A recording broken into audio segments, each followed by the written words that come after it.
Good evening. Welcome to the March 3rd edition of the Downers Grove Village Council meeting. We're glad you've joined us tonight. As is our tradition, we'll begin this meeting with the Pledge of Allegiance.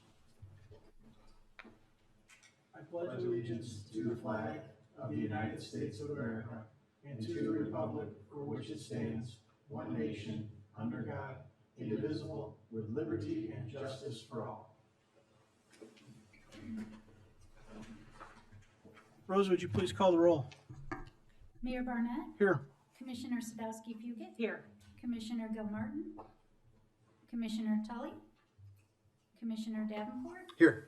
Commissioner Sarver, Commissioner Rowe.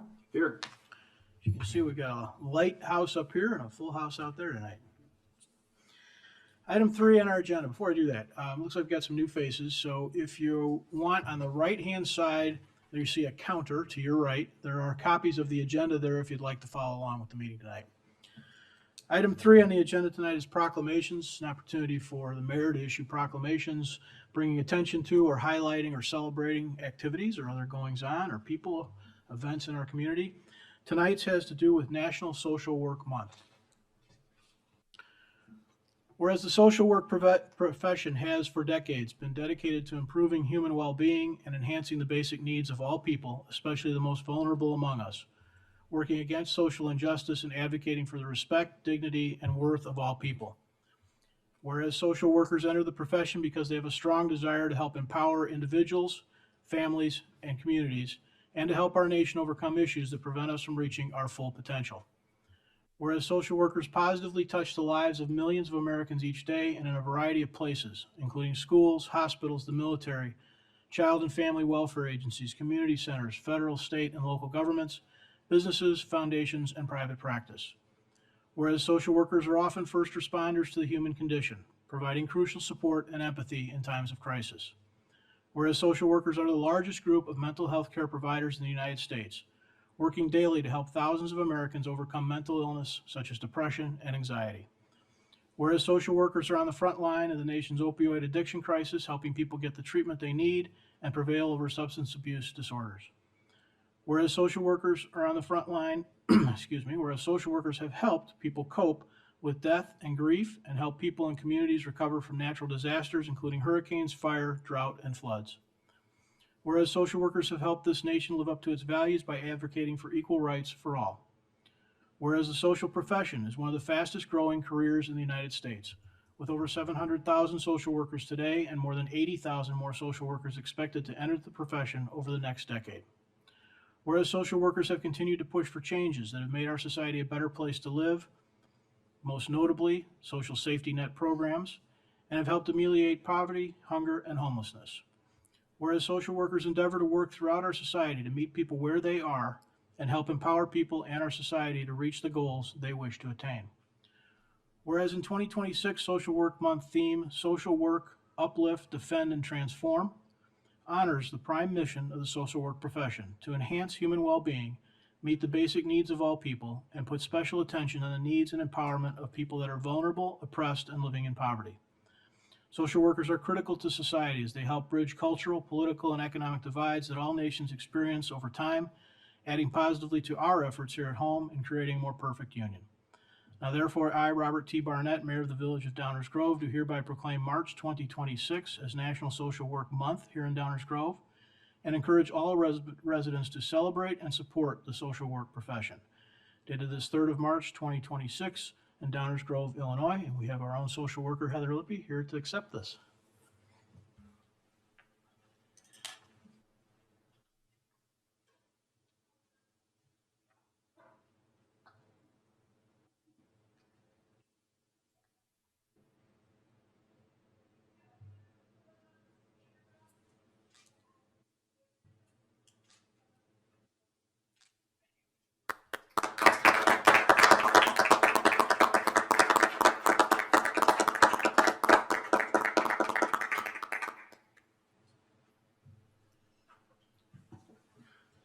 One more thing on this proclamation. If you get a moment, for yourself or for anyone you know, spend a moment on the village's website. Heather and her team do a lot of work and a lot of good for our community, and they are available to help, whether it's you or someone you know, a friend, a neighbor. Make yourself aware of the site. You never know when you might need some help. All right, we will move on with item 4 on our agenda. We have a public hearing this evening. This public hearing will please come to order. Public hearing has been called by the Village Council to consider approval of a redevelopment plan and project and the designation of a redevelopment project area to be known as the Fairview Area Redevelopment Project Area, and the adoption of a tax increment allocation financing therefore. On January 13, 2026, the Downers Grove Village Council adopted Ordinance 6172, proposing the Fairview Avenue TIF, setting a public hearing, and calling for the convening of a joint review board. Notice of this hearing was published in the Daily Herald on Wednesday, February 11, 2026, and Friday, February 13, 2026. Pursuant to the provisions of Ordinance 6172, a joint review board was established which met and prepared a report, which report has been submitted and made part of the record of this hearing. The proposed redevelopment plan has been on file with the Office of the Village Clerk since December 9th, 2025. I'd like to summarize the procedures we'll follow for tonight's public hearing. First, I'll ask the village manager and staff to summarize the proposed Fairview Avenue TIF district. I will then ask any member of the council if they wish to make a statement or ask a question. There will then be an opportunity for members of the public and affected taxing districts to make objections or give statements or comments, or to submit written statements, objections, or comments for the record. There will then be an opportunity for members of the village council to ask any final questions or provide any final comments. Thereafter, I will close and adjourn this hearing. At this hearing, witnesses will not be sworn, and a verbatim written transcript of the statements or testimony given at this hearing will not be prepared.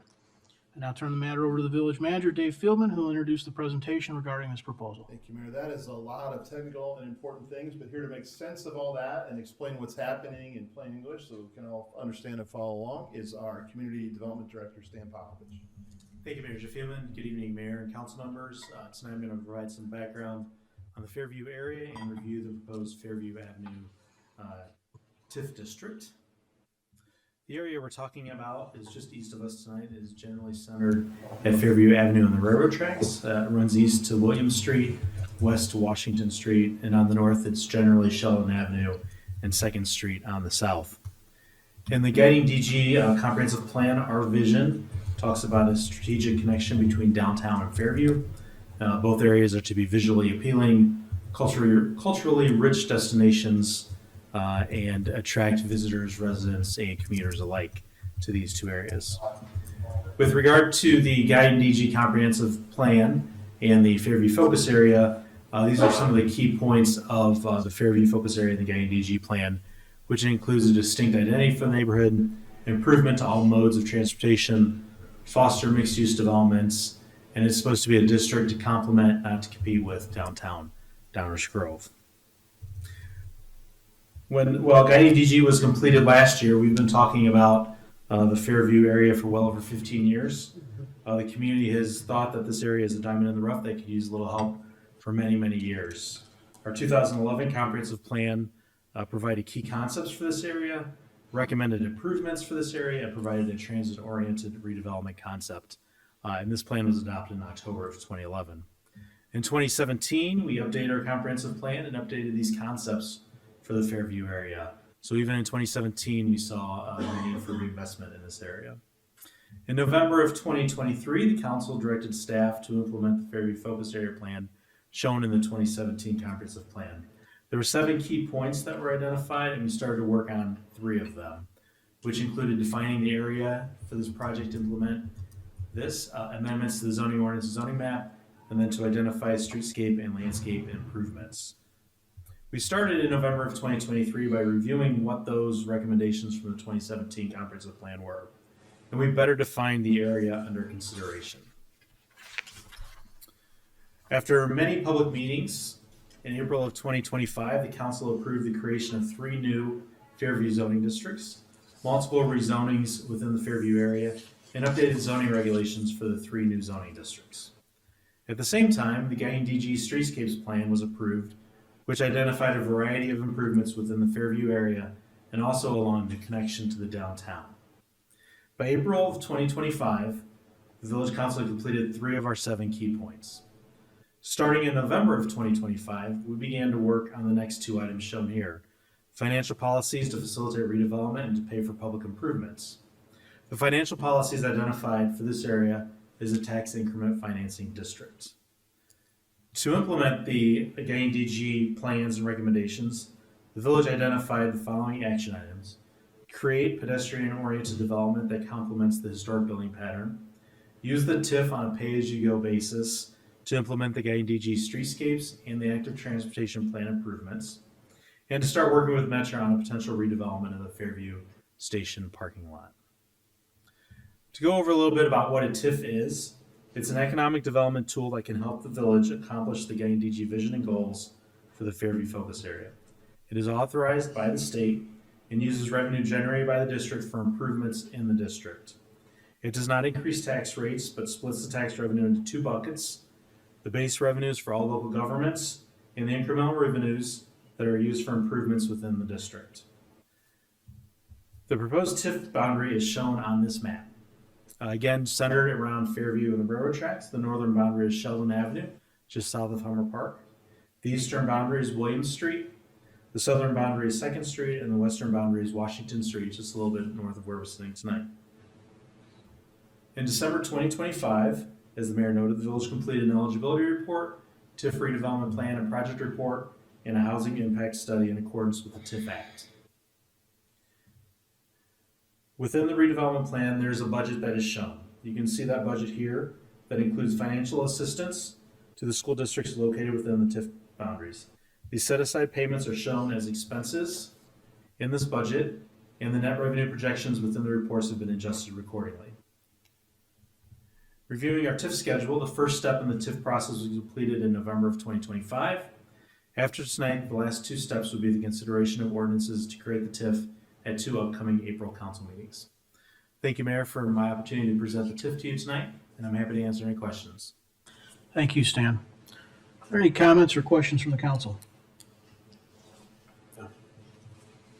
Okay, I'll just comment that for the audience watching this, if it feels a little bit procedural, it is.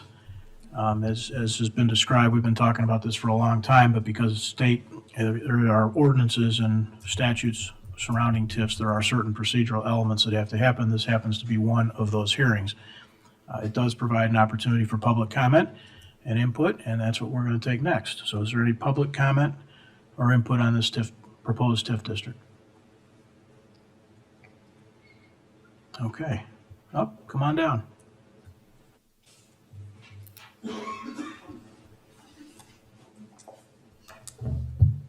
Good evening, everyone.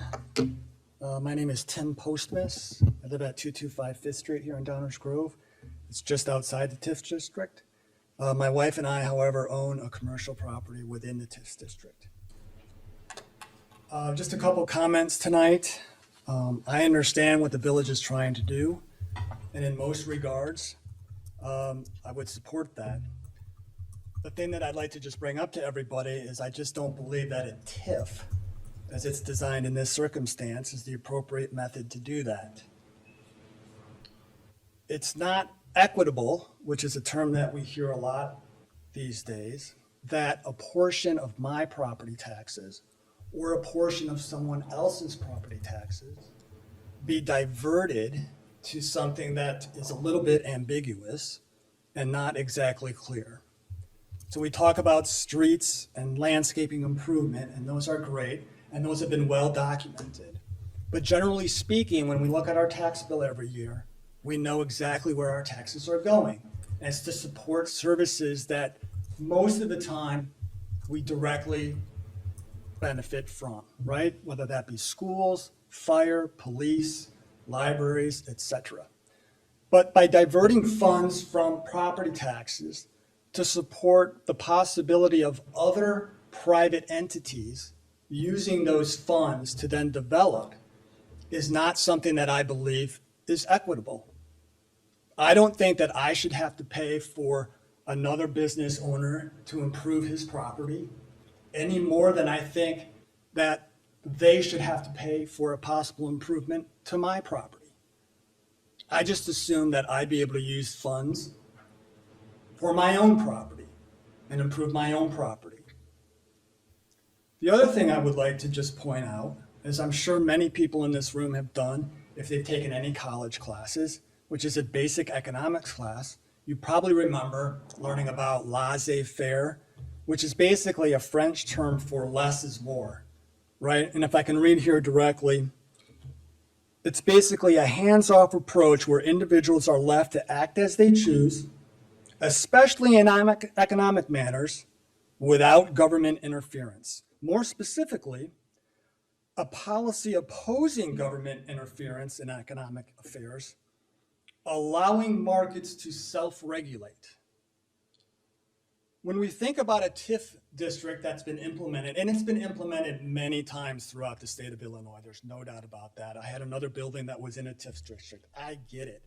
But in those areas, you can actually look at the areas and see that they're very torn down, not utilized, graffitied, bordered up, and you can make a legitimate argument that that area is definitely in need of redevelopment. But in this particular area, that's not as easily identifiable.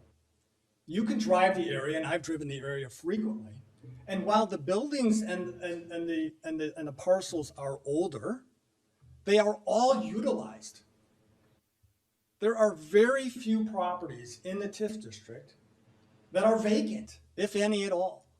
There are businesses that have been in existence for decades within this area. I use those services, many of those services in that area. And I'm proud and happy that I can live in a Downers Grove town that has those close by and not just kicked out to the edges. So I think it's important that we recognize that these buildings, while may not be the prettiest thing in the world, they do contribute to the heart of Downers Grove. And I think it's important that we remember that. In the report that was put together, and I don't know if the authors from Ryan, I think it's Ryan who put this together, are here tonight. It's a very well-written report. But there are elements of it, and I hope that everyone has a chance to really read that report. If you haven't, please do. But there's some statistics in here that they use to justify, and they need to justify this to the state to qualify for a TIF district. And one of the areas, I'm going to read from the report itself just briefly, okay? But it's a conclusion that the authors have drawn. They even start the paragraph with finally.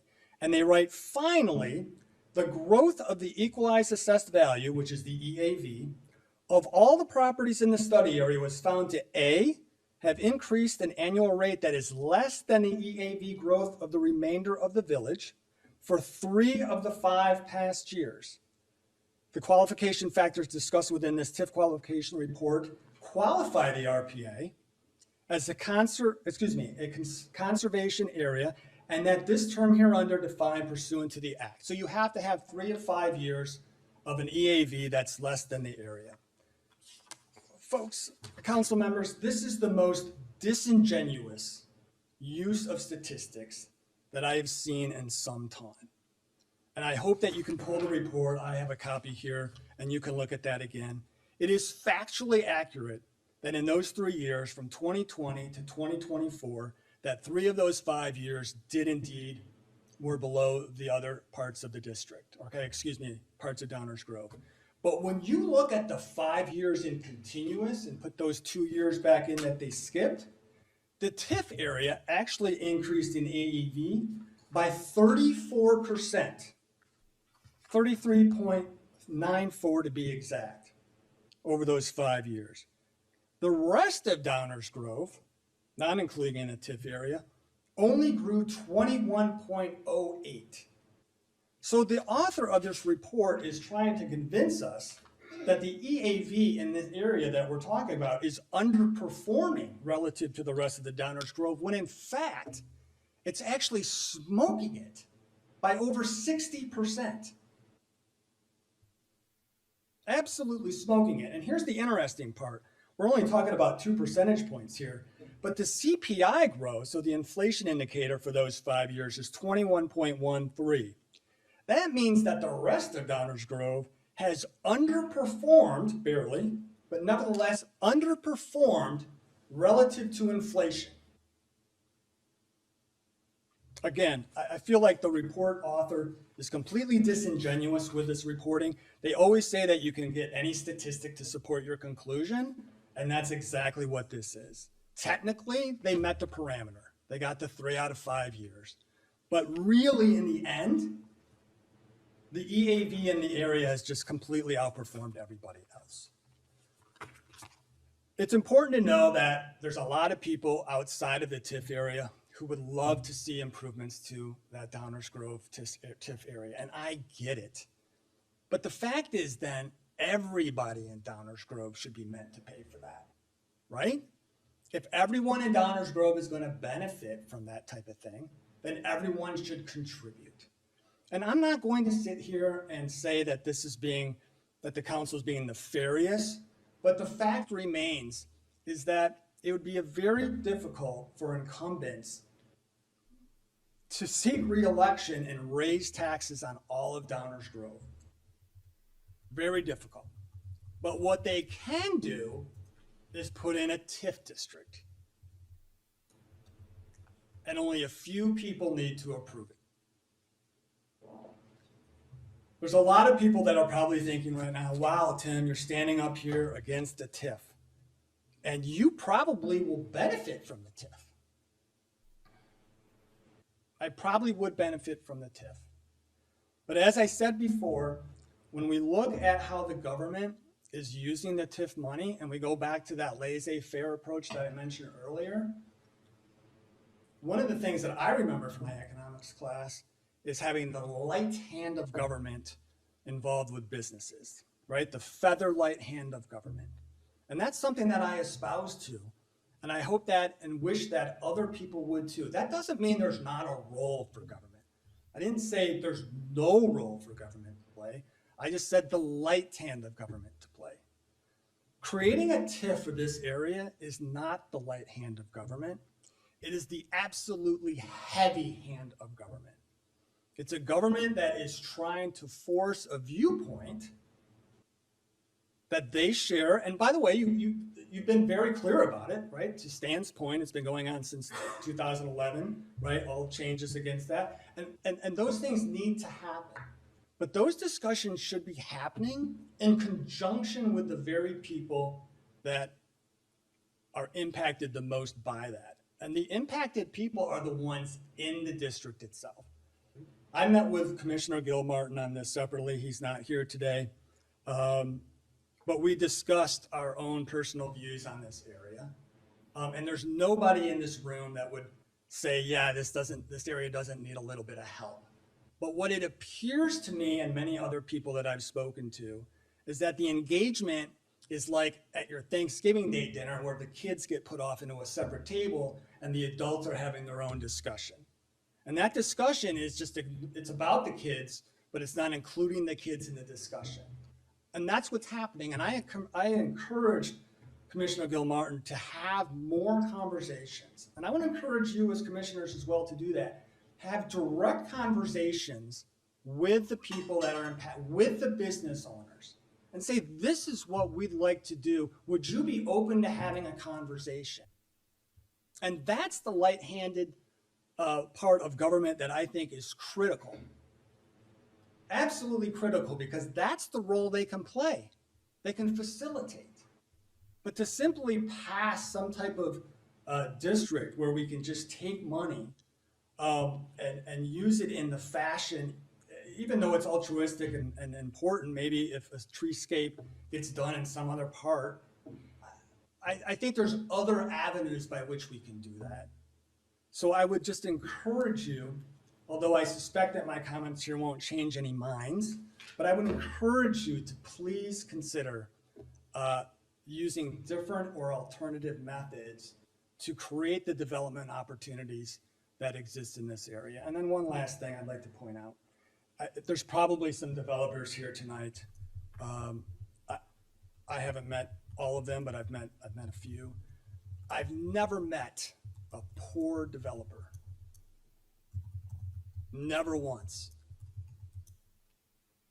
I think the private market, and it's already been shown in other parts of Downers Grove, there's been apartment buildings and condo complexes that have been built in this town without TIF support, right? That's just private enterprise moving in, seeing an opportunity, which is what we all, I think, strive for.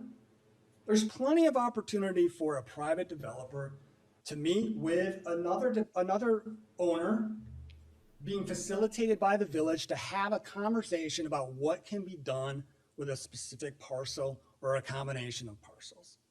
And those are the things that I would encourage you to please consider. And I thank you for your time tonight. Any others?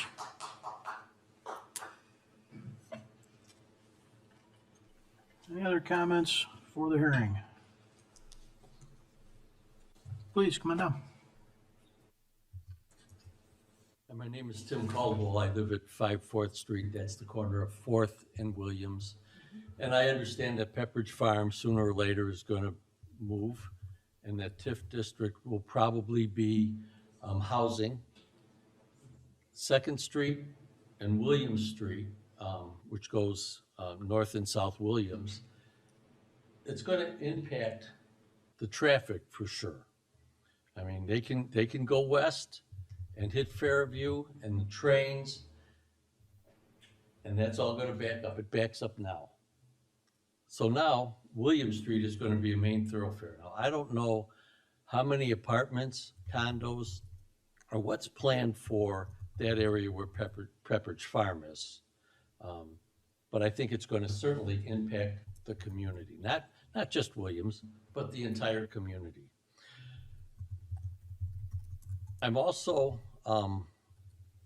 wondering how many apartments or condos would that be zoned for? Is it, and I don't know, is it zoned for apartments or is it zoned for condominiums? Because I believe there's a lot of pride in ownership with condominiums as opposed to apartment complexes. That's all. Thank you. Appreciate your time tonight.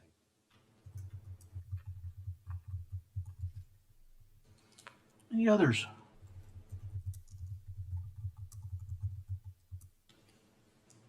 Okay, we'll come back then to the council. Are there any final comments or questions from the council? Let me add some clarity here. We're talking about a financing tool, not a development plan.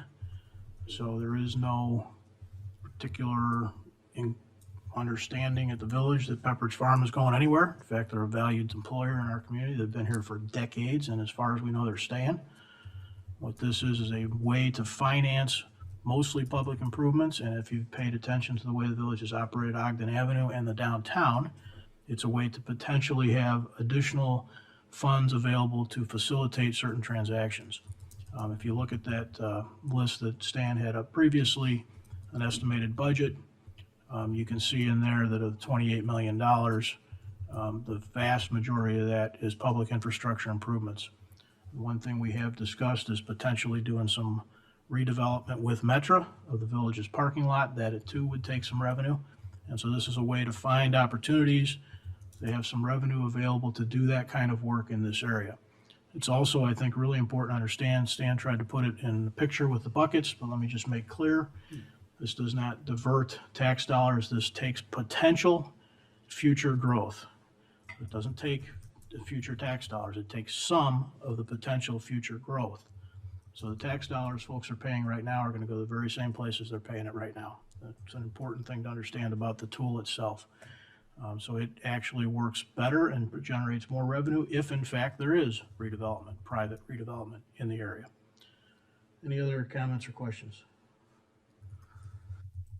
Okay, we will then adjourn this hearing. As noted on the schedule, there'll be 2 more opportunities to discuss this before the village council. Item 5 on our agenda, minutes of previous council meetings. Are there any comments from the council? Is there a motion? Mayor, I move to approve the village council meeting minutes from January 6th, 2026 as presented. Seconded. All those in favor say aye. Aye. Opposed? Passes unanimously. Item 6, public comments. This is the public comment portion of the meeting. Again, we've got a new, Sorry. What? I'm looking at the wrong one. Yeah, are we good with this? February 17th, sorry. Yeah. oh, Amend that.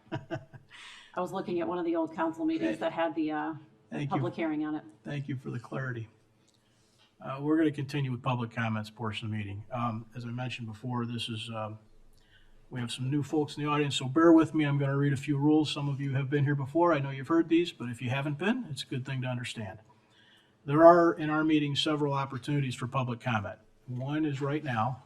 What's coming up is public comments on items not on tonight's agenda.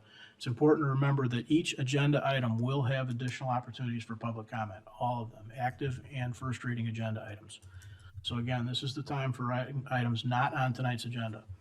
Remember that the council meetings are not open debates. They are meetings of the council in the public. They are not meetings of the public. We seldom, if ever, cut people off, but we do expect that people respect the time limit, 5 minutes, to allow everyone here an opportunity to address the council. If you plan to speak, please keep the following in mind when you come to the podium. State your name for the record. Address your comments to me as chair of the meeting. Keep your comments to 5 minutes or less.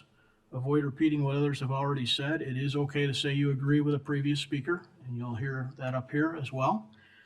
Please keep your comments to the one subject per podium visit. And then remember that your comments are most effective when they focus on subjects within the scope of Downers Grove Village governance. And so with that, item 6, public comments, items not on tonight's agenda. Okay. We will continue. Oh. All right. Didn't want to cut anybody off. All right. Item 7, the consent agenda. Is there a motion? Mayor, I move to approve the consent agenda as presented. Seconded. All those in favor say aye. Aye. Opposed? That passes unanimously. Item 8, our active agenda. This is the portion of the meeting where we take up items on which we plan to take formal action tonight. This means these are items that have been discussed at least once, sometimes many times before. Again, these are items we plan to take action on tonight. Is there a motion concerning an amendment to a PUD? Mayor, I move to adopt an ordinance approving an amendment to planned unit development number 31 to add hospital as an allowed use as presented. Seconded. Any audience comments or questions on this item? Council comments or questions? All those in favor say aye. Aye. Opposed? That passes unanimously. Is there a motion concerning SSA 14? Mayor, I move to adopt an ordinance establishing special service area number 14 in the village of Downers Grove, Illinois, as presented. Seconded. Do you have any audience comments or questions on SSA 14? Any audience or council comments or questions? Just remind everyone, this is a tool the village uses. We have quite a few of these SSAs associated with residential development. Typically, it allows for future village maintenance of primarily stormwater management systems should those fall into disrepair sometime in the future. All those in favor say aye. Aye. Opposed? That too passes unanimously. Is there a resolution concerning a license agreement? Mayor, I move to adopt a resolution authorizing execution of a master license agreement between the village of Downers Grove and Ripple Fiber Illinois LLC as presented. Seconded. Any audience comments or questions on this item? Council comments or questions? All those in favor say aye. Aye. Opposed? That too passes unanimously. That ends our active agenda. Let's move to item 9, our first reading. This is the portion of the meeting where we take up items for discussion only. These are not items on which we plan to take formal action tonight. These may be items talked about the first time here this evening, or perhaps a second or third time continuing conversations. But nonetheless, each of these items will not have an action taken this evening. Dave. Thank you, Mayor. There are many items and several topics on tonight's first reading agenda. We'll start with item A, a motion regarding a contract for maintenance for our street system. Here to present the background information on this item is our Director of Engineering, Scott Vasco. Good evening, Mayor and Council. Tonight I'll be presenting on the 2026 resurfacing program. This is our annual roadway resurfacing contract, part of our annual maintenance program, which includes resurfacing, patching, crack sealing.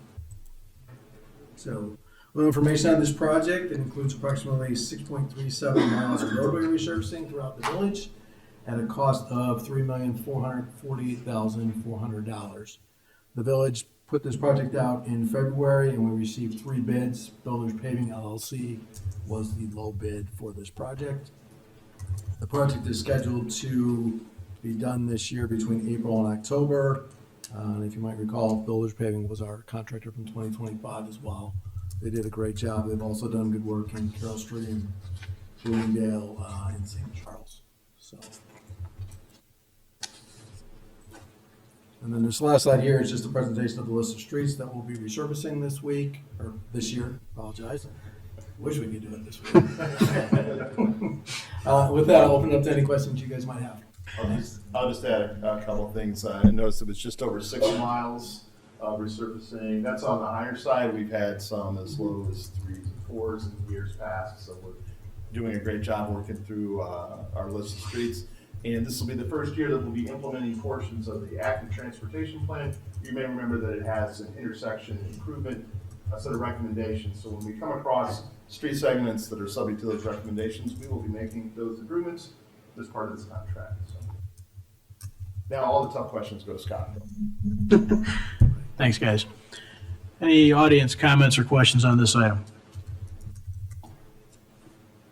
Council comments or questions?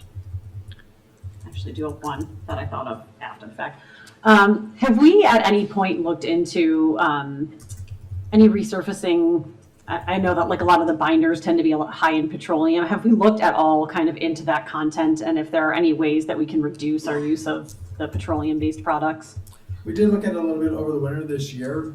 Some of the specifications that we do, because we're using MFT funding, we have to use some of the IDOT, a lot of the IDOT mixes. Right. But we are looking at using, if we can, we do use recycled materials in the mix. And we are looking at alternatives for petroleum as well. Right, thank you so much. Good question, thank you. Anything else? Move on. Next item on the first reading agenda is a motion regarding our lead service line inventory and lead service line replacement plan. Here to present background information on this item is our Public Works Director, David Moody. Thank you, Manager Fieldman. Good evening, Mayor and Council. I'm here to present an update on the village's lead service line inventory and replacement plan, which are requirements of the State of Illinois Lead Service Replacement and Notification Act. So it's been another year since we have discussed this topic, so I want to provide a quick recap for everyone. Here's a graphic that depicts a typical water service. The water main, usually out near the street, is owned and maintained by the village. Those are not made out of lead, but are typically made of iron pipe. The service line that runs from the water main to each individual home is what this act applies to. The public portion is shown here in red between the water main and the shutoff valve, which is typically in the parkway behind the curb or sidewalk.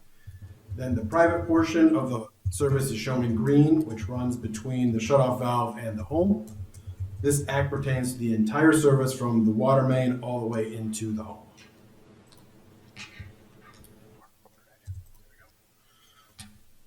So the Lead Service Replacement and Notification Act was enacted by the state of Illinois and became effective January 1st, 2022. This law required the village to develop and maintain a complete inventory of lead service lines and develop a replacement plan for those service lines. For the last several years, the village has been following the requirements of the act. In April 2024, the village submitted an initial lead service line inventory and replacement plan. An updated inventory and replacement plan were submitted in April of 2025, and another updated inventory and replacement plan are due by April 15, 2026. On January 22nd, 2026, this year, the Illinois Pollution Control Board, the state agency that adopts Illinois' environmental regulations, adopted the U.S. EPA's lead and copper rule improvements, also known as the LCRI, without modification. LCRI was issued by the U.S. EPA in October 2024. The adoption of LCRI changes several key planning components for the lead service line replacement plan, most notably changing the timeline to replace all lead services from 17 years down to 10. It also changes the first lead service line replacement period to begin on November 1st, 2027 and go through December 31st, 2028. Under the state act, lead service line replacements would have started after Illinois EPA approval of the village's final lead service line replacement plan that's to be submitted April 15, 2027. Staff have been planning for replacements to start late spring, early summer 2027. Under LCRI, required lead service line replacements will start in the spring and summer of 2028. Staff expect further guidance and regulatory clarity will be coming from Illinois EPA regarding the adoption of LCRI. And then in addition, a petition for review of the LCRI that was filed in December 2024 is still being adjudicated in federal courts, so there is a potential for further changes in the future. So this slide is a summary of the water service line material inventory updates for the 2026 update.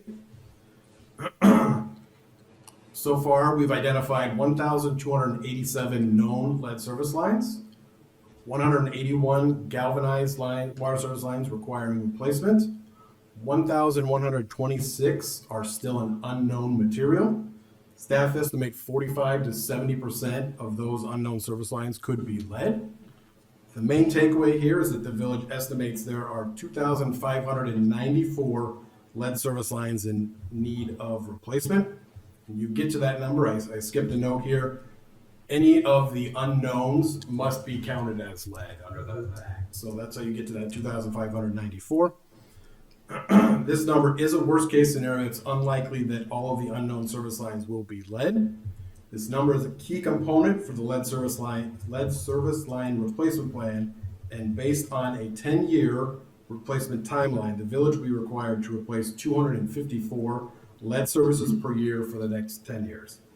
This number does take into account some lead services will be replaced prior to that first replacement time period that starts November 1, 27 through 2028. So here's the timeline of the key milestones of the Lead Service Replacement and Notification Act and the key steps that have been taken by the village for compliance to the act. The arrow is showing that we are currently preparing to submit the updated inventory and lead service line replacement plan to the Illinois EPA before April 15, 2026. The remaining steps are to submit the final inventory and replacement plan by April 15, 2027. At that time, we'll also update the water rate study with the final number of lead service lines that are required to be replaced. I've added a milestone showing that the first lead service line replacement period will begin on November 1st, 2027. And the final milestone has been updated showing that the lead service line replacements will be completed in 2037.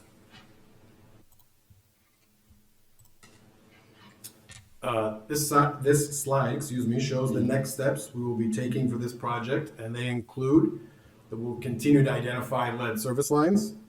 One thing we've learned is that the survey and door hangers have run their course. The residents that will respond to that method have done so. Due to this, we have a vacuum excavation RFP out right now for a contractor to assist with identifying unknown service lines. The April 15, 2027, a complete and final replacement plan is due. As I said before, we'll revisit the water rate study in 2027, and then we're going to continue the application process for Illinois EPA loans for lead service line replacements.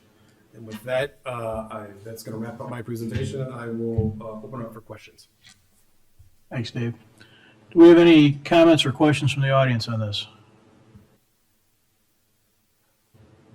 Okay, council comments, questions. Mike? Yeah, so excellent presentation, clear, concise, I think easy for folks to understand. Obviously, this is going to be a really expensive endeavor, folks, and something we're planning for. Those unknowns, it's so frustrating. 1,126. I don't know, maybe public service announcement. If you haven't responded to one of those door hangers, please do. Hard to believe that we've got that many folks that couldn't do it. And now we're gonna have to spend money in order to identify them ourselves. And that's unfortunate. So it's also contributing to our 10-year plan because we're required to plan for all of those unknowns as if they're actually lead pipe when we know they weren't. So it also affects our budgeting going forward, not knowing. So if you haven't done so yet, please do so. And I'd have other questions pre-wired all this, and they all got answered in the presentation. So thank you, Mayor. Thank you. Thank you, staff. Mr. Reuters? Yeah. Yeah, I just want to kind of double down on Mike's comments. This is $20 million that we don't have. So we're going to borrow it. Half of this, almost, is because residents have not responded to let us know whether their service needs to be fixed or not.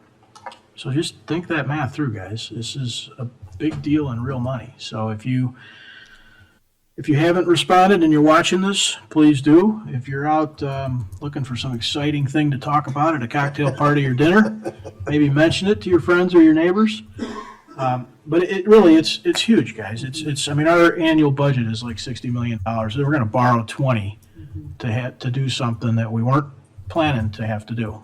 And so if we can do a lot less or any less, it's really valuable to every resident of Downers Grove. So please put some thought into that if you can.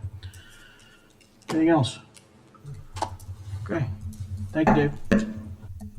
Great transition from the council into item C, an ordinance authorizing the issuance of bonds according to certain parameters established by the village council. This bond issuance that's proposed here tonight has two components. The first, funds for the water system improvements, as we're just talking about. The second is for refinancing bonds that were issued about 10 years ago. So let's talk a little bit more about that first component, bonds issued for the water system. The maximum amount of the bonds to be issued in this round is $15.925 million. So the other number the mayor mentioned was a series of bond issuances over years dedicated only to lead service line. So this is the first component of multi-bond issuances over several years. So 15.925 for infrastructure improvements, including lead service line replacement and other necessary improvements to the water system as well. We've been talking about this bond issuance in the water fund for several years. In the last couple of rounds, we've been talking about a $13 million first issuance. It is now increased to that $15.9 million number due to the increased costs of lead service line replacements as we move from a 17-year schedule to a 10-year schedule. The water rates identified in 2024 through 2027 are sufficient to make the estimated payments. And as Mr. Moody said, we'll take another look at that in long-range planning coming up in 2027.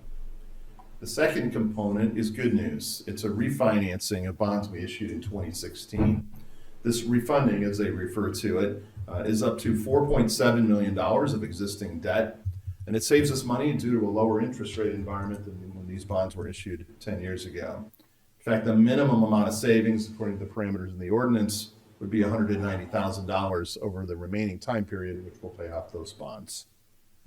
The payments on these bonds are a maximum of $1.4 million for the $15.9 million issuance, and the maximum payment of the refinancing is $1.1 million per year. We're happy to answer any questions the council may have on the proposed ordinance establishing the parameters for the issuance. Thank you, Dave. Any audience comments or questions on that? Upcoming bond issuances and refinancing. Council comments, questions? Mike? Yeah, I just want to thank staff for looking into this and creating this refinancing opportunity. Save the village at least a couple $100,000, maybe more. So it's obviously not something we have to do, but it's a further demonstration of how they're on top of their game over here. So let's put some Thank names to that. Robin Leahy, our finance director, and her team, and Delina from our financial advisor firm. They work together seamlessly along with the legal department, have identified all these opportunities and done a great job putting this bond issuance together. Thank you, Commissioner. All right. The next several items on the agenda have to do with the proposed redevelopment of some properties on Forest Avenue near Curtis Street. And here to present the background information on this petition is our Community Development Director, Stan Popovich. Thank you, Manager Fieldman. Good evening again, Mayor and council members. There are 5 items under consideration tonight to facilitate a redevelopment. at the corner of Forest and Gilbert Avenues. The first is a lot reconfiguration with a variance for 1108, 1118 Curtis Street. A zoning map amendment from downtown transition to downtown core for the eastern portion of the reconfigured Curtis Street properties. A final planned unit development for a mixed-use building development. A zoning map amendment from downtown core to downtown core planned unit development for the mixed-use building development. And a special use for apartments in the downtown core zoning district. The property in question tonight is located on the west side of downtown, more specifically on the west side of Forest Avenue between Gilbert and Curtis Street. The petitioner is proposing to construct a 3-story mixed-use building with commercial on the first floor, including a restaurant space on the far southern side of this elevation. On the first floor, offices on the second floor, and 6 apartment units on the third floor. Parking will be provided on the first floor in the rear of this building and also in the basement there. When we look at the properties, here we can see that the 1108, 1118 Curtis property contains 2 parcels, and the Forest properties contain 4 parcels. The Curtis properties are zoned downtown transition, or DT, and the Forest properties are zoned, the Forest properties are zoned downtown core, DC. The Forest properties are uniquely shaped, with the southernmost parcel ending in a point at the corner of Curtis and Forest. The petitioner is proposing to reconfigure the 1118 Curtis property so that a portion of that is then taken into the Forest properties, which would create more of a rectangular parcel for redevelopment there at the corner of Curtis Forest. This reconfiguration would increase the density of the existing Curtis Street property by transferring land to the Forest development, even though the number of units at the Curtis Street property are not increasing. It's just a decrease in land area, which increases the density. The Forest properties would be consolidated into a single lot of record to facilitate the redevelopment, and then they would be rezoned as part of this project into a downtown core / planned unit development. This slide shows how the proposed building is situated on the site and its proximity to the adjacent property lines. If we take a look at the overall site, Gilbert Avenue is on the top of the screen, Forest is on the right, and Curtis is on the bottom. The access to the garage, the only access to the garage is through the Gilbert Avenue curb cut here. There are 17 parking spaces proposed within the building. 8 are required for the apartments, and there are additional 9 parking spaces provided in the building. The other uses in the building do not require parking spaces per the zoning ordinance requirements. A loading zone and 2 parking spaces are provided in Forest. Currently, there are 2 existing parking spaces on Forest Avenue in front of these properties, and the loading zone is accommodated because there's some curb cuts on Forest that would be eliminated in this location. The petitioner is seeking relief from the corner build-to zone requirement at Forest and Gilbert. While a portion of the corner of this building is within the required build-to zone, the grading at this location needed to accommodate accessibility makes it not possible for the building to meet the entire build-to zone for the corner at this location. There are sidewalks along Curtis and Forest and a shared 10-foot wide path along Gilbert in accordance with the GuyanDG Active Transportation Plan. On the west side of the building, there's a service sidewalk that's required for egress and rear service door to the restaurant space on the south side of the building. The transformer is located at the northwest corner of the building and is seeking relief from the setback requirement. There are a couple of items at play with this request. One is the required sidewalk clearance to get around the building for accessibility and for egress requirements. And the second is that this is the only feasible location for that transformer to be located. Because the building is built lot line to lot line pretty much, the only other possibility would be along Curtis Street, and the preference would be to hide it a little bit behind the front line of a building. So that's why this request for relief is located here. On the south side of the building is an outdoor patio proposed that would be associated with a potential restaurant and the southernmost retail unit. There is a relief at this location, again, for the build-to zones here for Curtis Street and for the corner build-to zone. The zoning ordinance calls for the building to be close to the property line, but because the petitioner is seeking an outdoor dining area on private property, that's the request for relief from the build-to zone at this location. If we talk about the design guidelines a little bit, this is a view of the building from the intersection of Forest and Gilbert. The Forest facade is on the left side of the screen and the Gilbert facade is on the right side.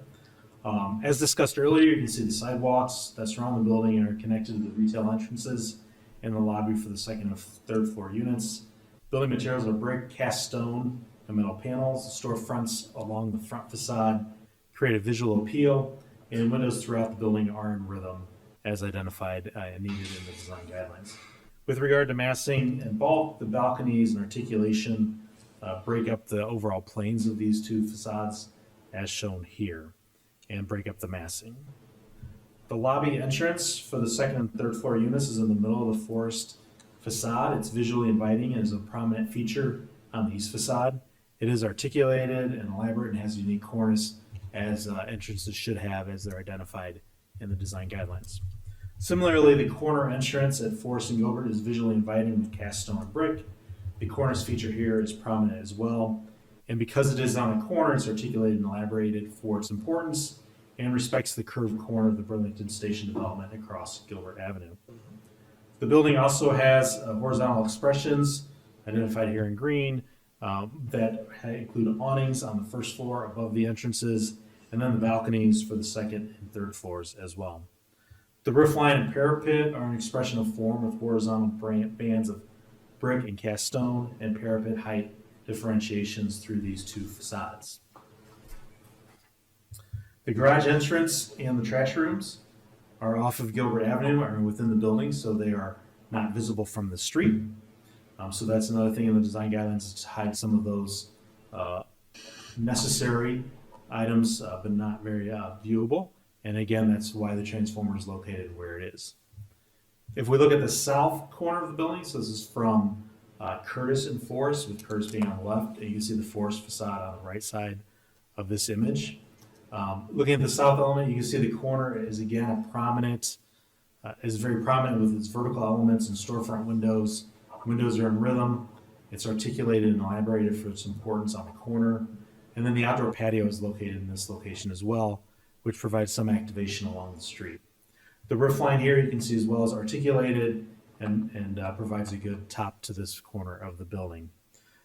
Additionally, the petitioner is proposing to add a couple of street walls in accordance with the GuideDG Streetscapes plan as were identified for this corner. If we look at the west elevation, even though this is an interior elevation, it does provide windows in rhythm. There's horizontal banding that is provided throughout. And again, the parapet articulation runs on this facade as well. With regard to the comprehensive plan, the proposed development meets goals in the following chapters: the downtown focus area, land use and development, housing and neighborhoods, and economic development. Highlighting three of the items shown here are the diversification of retail and dining options in the downtown, redevelopment of underutilized buildings into mixed-use developments, and locating offices near transit.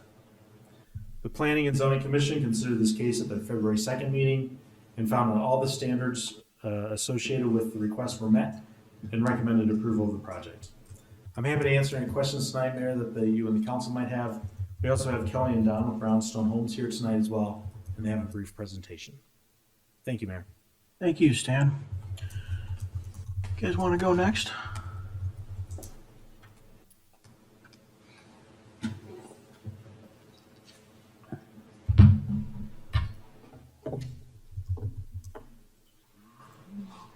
Good evening. Kelly Casson.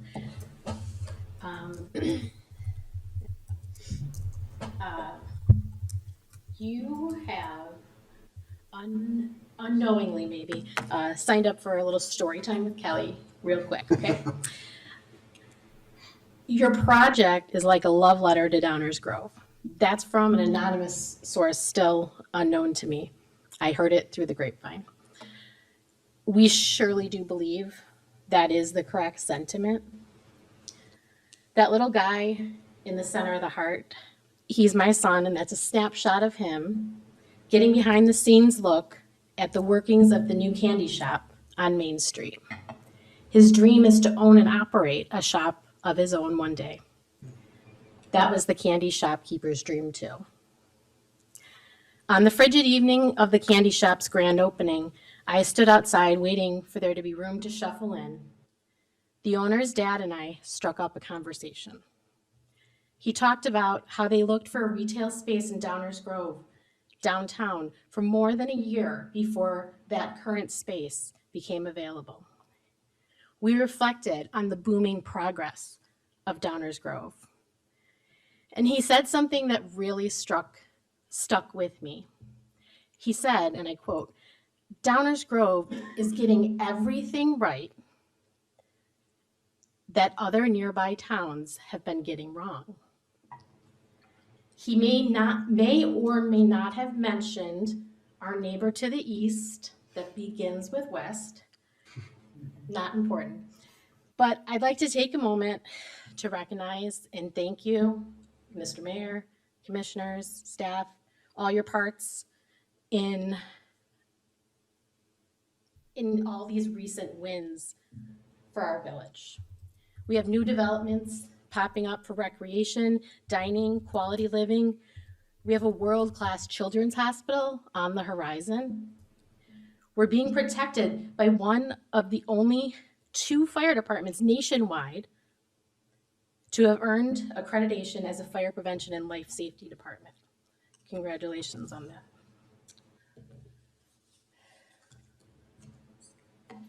I would like to talk a little bit about some concerns that we've received on and off the record from the PZC commissioners as well as members of the neighborhood and the public. The first being that the west or rear wall is lacking articulation. Our response in that time, we've added additional windows where feasible. This slide includes those added windows, and it also zooms in on the design articulation better than in the color rendering that we had up previously.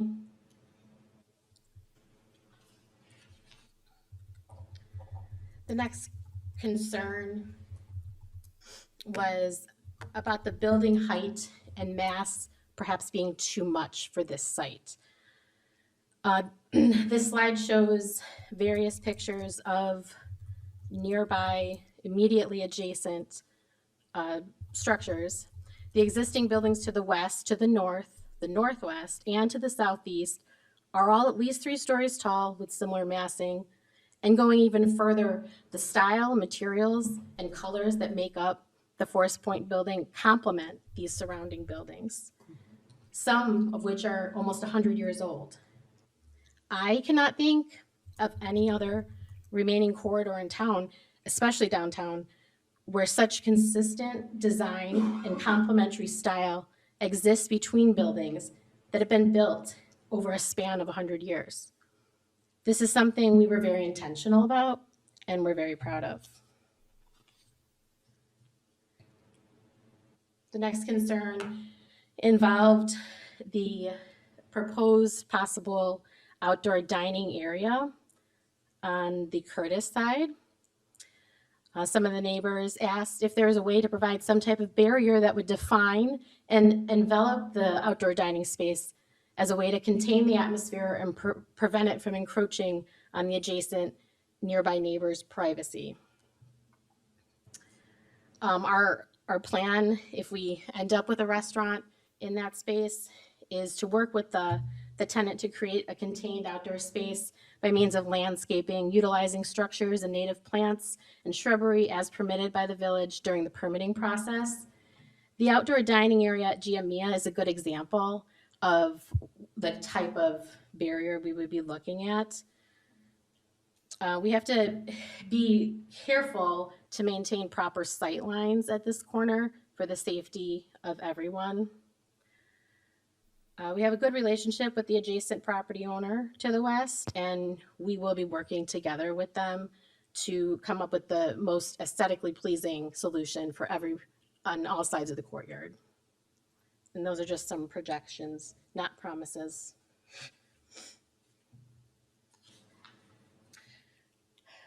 This is going to surprise everyone. Lots of concern over parking. You know, we've had a formal traffic study reviewed and approved by the village, held to high standards. A little background, I live on Curtis. almost on the site, about 5 houses away. So I have real life experience with this every day, all day. Just gonna recap. The building includes 17 underground parking spaces, 8 required spaces that are dedicated to the 6 residential units. The parking requirements for office use is 0. The parking requirements for retail use is 0. The remaining spaces will be available for office and retail tenants. The configuration of the interior of the second floor office spaces is fluid, but it's relevant to note that the number of office units is currently 7, which is a reduction from the 10 units initially proposed at the PZC meeting, and that was based on feedback from our commissioners at that meeting. I have come up with a very amateur bar graph showing observed parking availability in Lot D, which is a secret lot, as I like to say, maybe not so much anymore. A disclaimer, don't interpret this as a formal report. This is just what I've observed with my own eyes. Good or bad, I drive through this area 10, 20 times a day. It's my main route for everywhere we go. It's on foot, on bike, in the car. I feel like it didn't get a lot of love in the traffic study. And I feel like it's important to point out a very real opportunity there. So the graph's really small, but the takeaway is that across multiple days and time periods, I observed an average of approximately 12 open spaces, lowest being 5 spaces and the highest being 26. And the highest was during the evening. Even during the peak midday periods, availability remained present. Those other pictures are very small. The second picture just depicts that it's approximately 550 to 700 feet from the development site to parking public lot D. Let's see. The lot D is one of the 5 commuter lots. There's currently a wait list for permits for that lot. There's free parking though after 11 a.m. on weekdays and all day Saturdays, Sundays, and village holidays. For perspective, that distance is about from Tivoli to Starbucks, if that gives you an idea. I know parking is a very sensitive subject. So we have a second slide for it. There's another lot, approximately 500 feet north of Forest Point. Lot A, also known as Forest North, is a hybrid commuter permit lot with 65 spaces total. It does include designated spaces for downtown business employees, which is a different permit. There is no wait list for downtown business permits. They're $25 per quarter. Proof of downtown business employment is required. So that would cover our office tenants in those 7 spaces that we have. There are those parking permits available. Again, free parking is allowed after 11 a.m. on weekdays and all day on the weekends. And that same downtown business employee permit can be used on level 2 of the parking garage, while level 1 provides free 4-hour parking for everyone.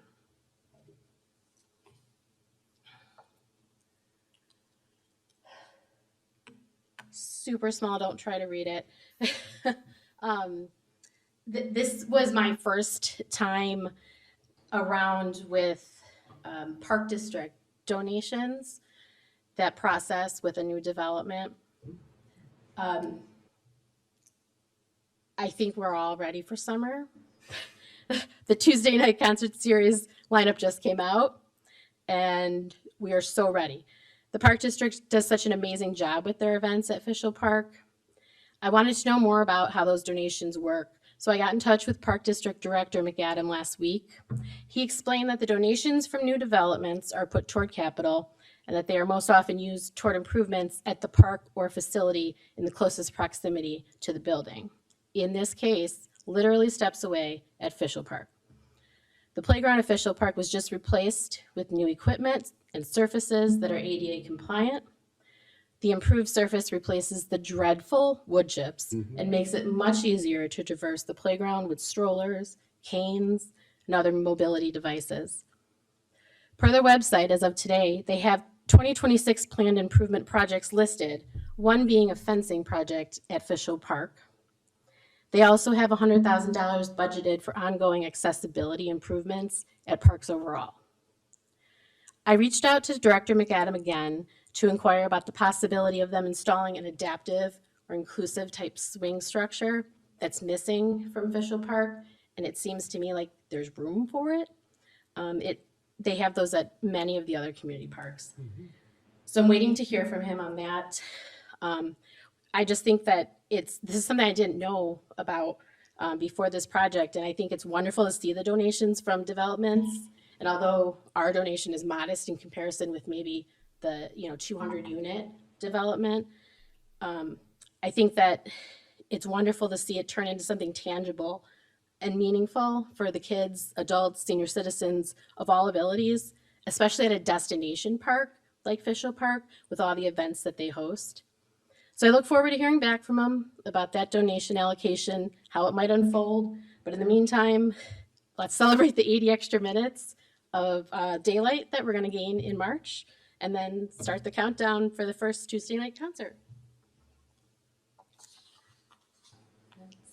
Oh, and Don is here for any questions as well.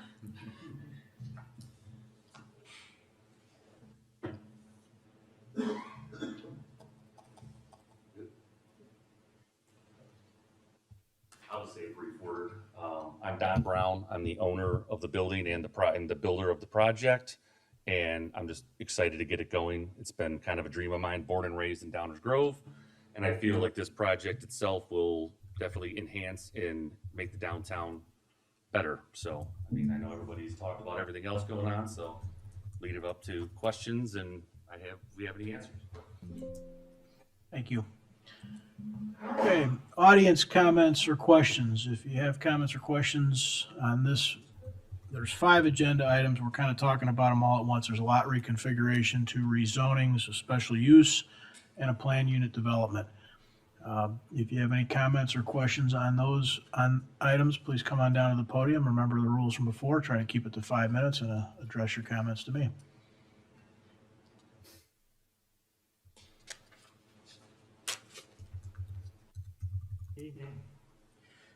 I'm Scott Richardson, a longtime resident here in Downers. I'm not against that property. Certainly it's inevitable that property would be developed. I think a concern I have, and a lot of residents that I've talked to, is the size, the scope of this, the density of it at that location. I know a lot of you don't agree with it, people like myself who say parking in downtown is a headache. And I've heard some say, well, I'm here a lot. Well, there's really not an issue. Really? How often do you come downtown and try to park? Try going through downtown. Takes quite a while. And this, I have to question as far as all of these vacant parking spaces we're hearing about. That primary concern is going to be the parking lot next to the library, which is our primary parking for downtown shopping, bars, restaurants, whatever. There's not much parking available, what I can see, around this new building that they're wanting to put up. I would guess that the residents who live on Curtis, they can kiss their street parking goodbye. That's west of this corner. I would say also that they're talking about, office spaces on the second floor. which if I understood right, it's 7, is that right? How big are these spaces gonna be? How many employees are they gonna be employing there who are also gonna have parking? If they start using, I would say the logical thing, most people are gonna just head for the parking lot. Well, they're gonna be parked there all day. They're working probably, whatever, 6, 8 hours a day. So these vacancies that we're hearing about now, is that taking into account any of this? Sure, it sounds lovely now, but the reality is you're bringing in a whole floor of employees to be looking for a place to park. Like I said, I really think they're going to head for the closest space they can find.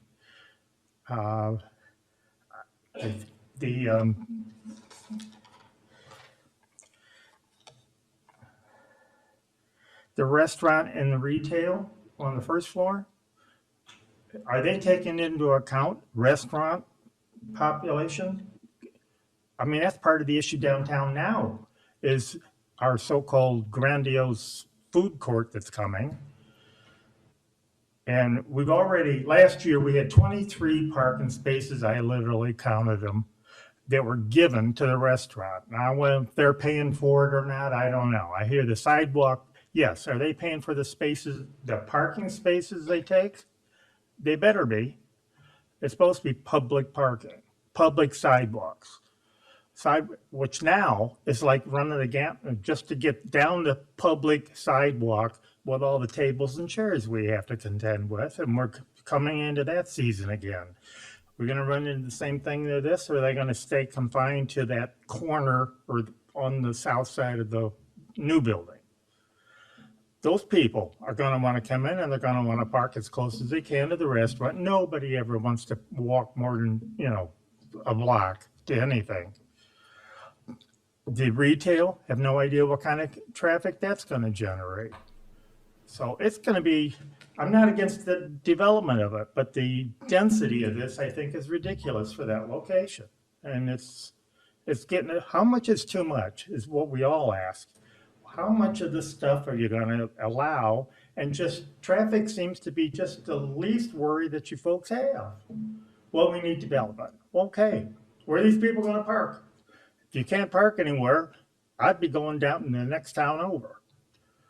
So, and I just think it's too much for that location. That's all. Thanks. Any others?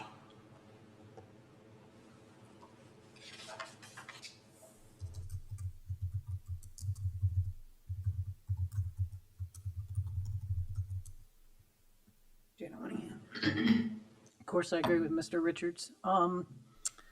The building is charming. It's too dense, but it is a lovely building. The parking for the library, this development and others around it will totally choke the parking for the library and people who want to come into town to use the library. It is one of the biggest draws that we have here, and you all should have been jealously guarding the ability of people outside your circle of walking to be able to come in and use the library that they pay for as citizens and have the right to use. The parking spaces that you talk about that are available in Lot D and Lot A and the garage have been promised many times over to the other buildings around the area. So the idea that there's a sufficient parking in these other areas is illusory, particularly after the spaces are all removed for amenity spaces on Main Street and elsewhere. The guiding DG principle is one of them is for places to gather. One of probably the best place in town to gather is the library. And you're making it very difficult for that to happen.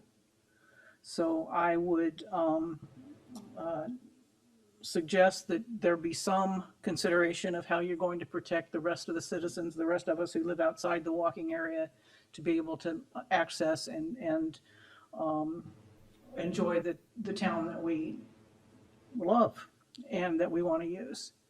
And I don't know if, for example, maybe the business lot, maybe make that available to the public if after 9 o'clock, 10 o'clock, at least early enough so that moms can take their kids to the story hours and find a parking space somewhere close enough to be able to push their strollers and take their toddlers up to the door.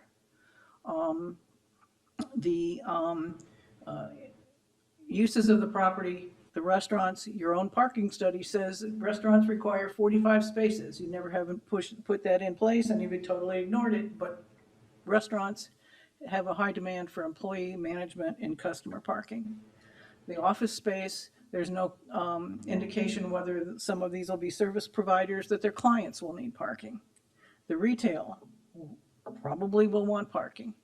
So I know that it's a probably a boring theme, but my concerns have been the common concern of the removal of parking and the use of parking is to protect the ability for people to, myself in particular, to enjoy the library and be able to have a reasonable access that is not in the garage, that is not a long distance, and particularly in the bad weather.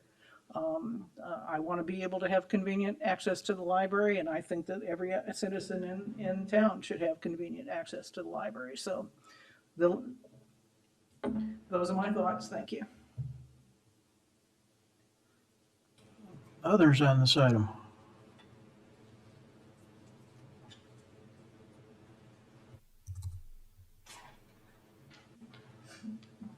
Good evening, Mayor, Commissioners, staff.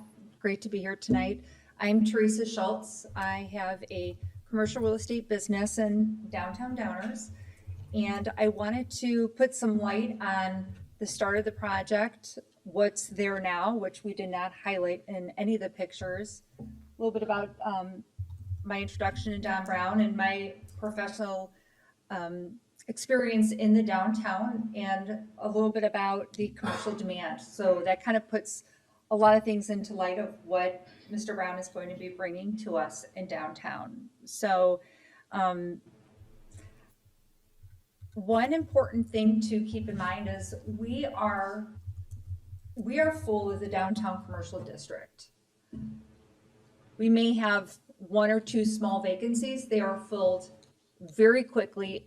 I hardly ever see a for lease sign in a window. They go fast.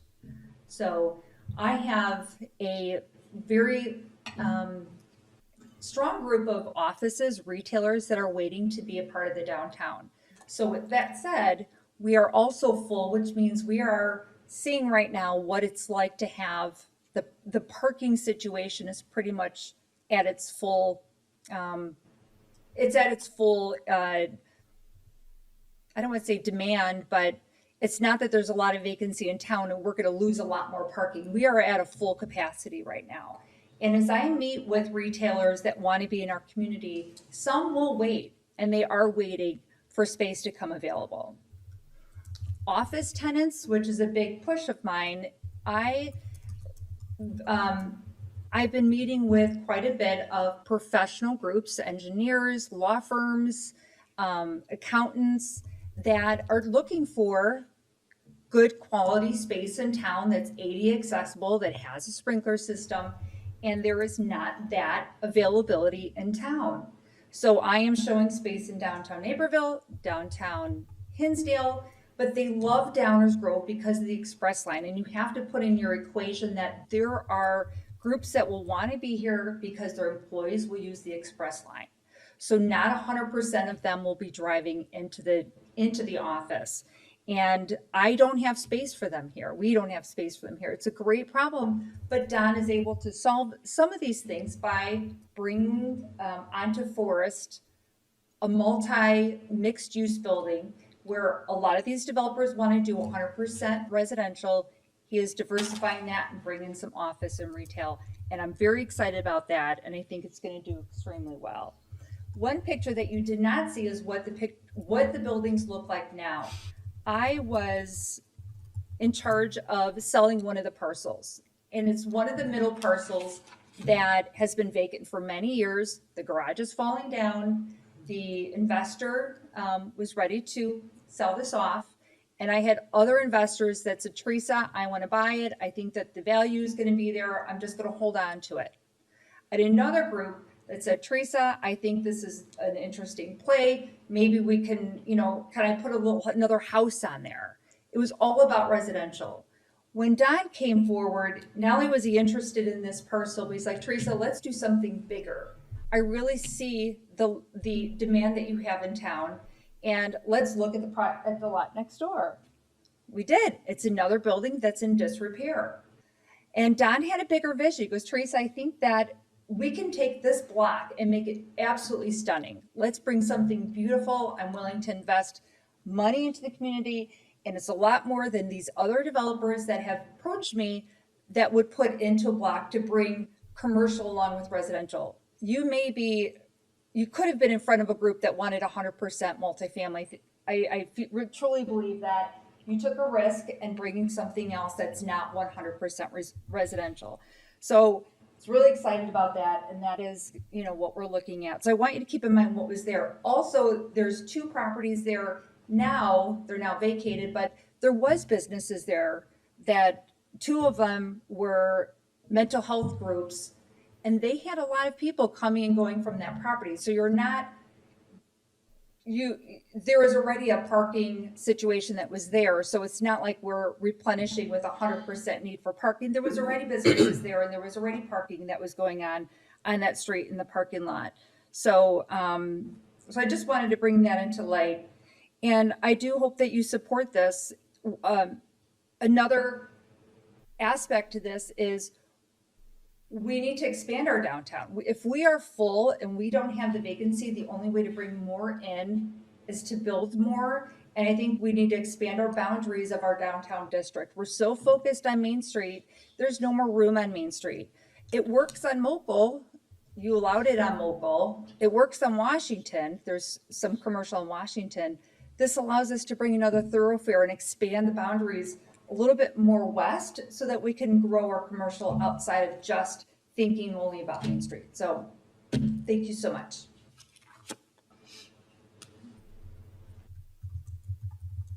Other comments on this one?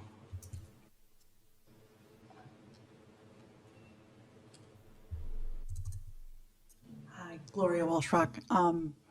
I agree with the other citizen that talked about the problem of parking with the library.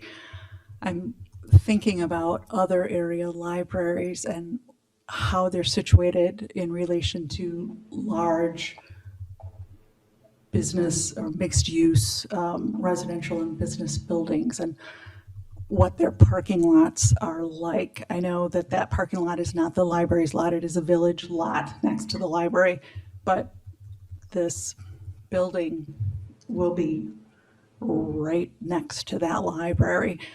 In Naperville, the main library there, they have a larger lot than we do. There's nothing immediately adjacent to that that's as large. Westmont has a larger lot than we do. There's some buildings nearby, not immediately adjacent. Hinsdale doesn't have much of a parking lot, but they also don't have any large residential buildings, multi-residential buildings in that area.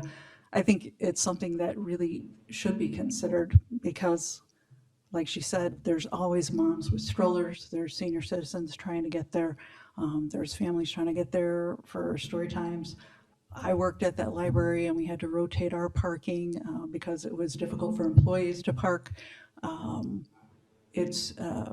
I think it's something that you should consider because it is a mainstay of the downtown area, and the downtown area is full, like you said. But people do want to get to that library, and they don't want to have to walk from the multi-level parking area every time they go. So please do consider building something right across the street from that lot, which is used as a library lot. Thank you.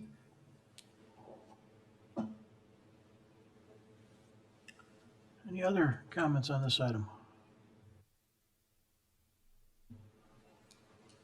Okay, council comments? Mike? Sure, I'll start us off.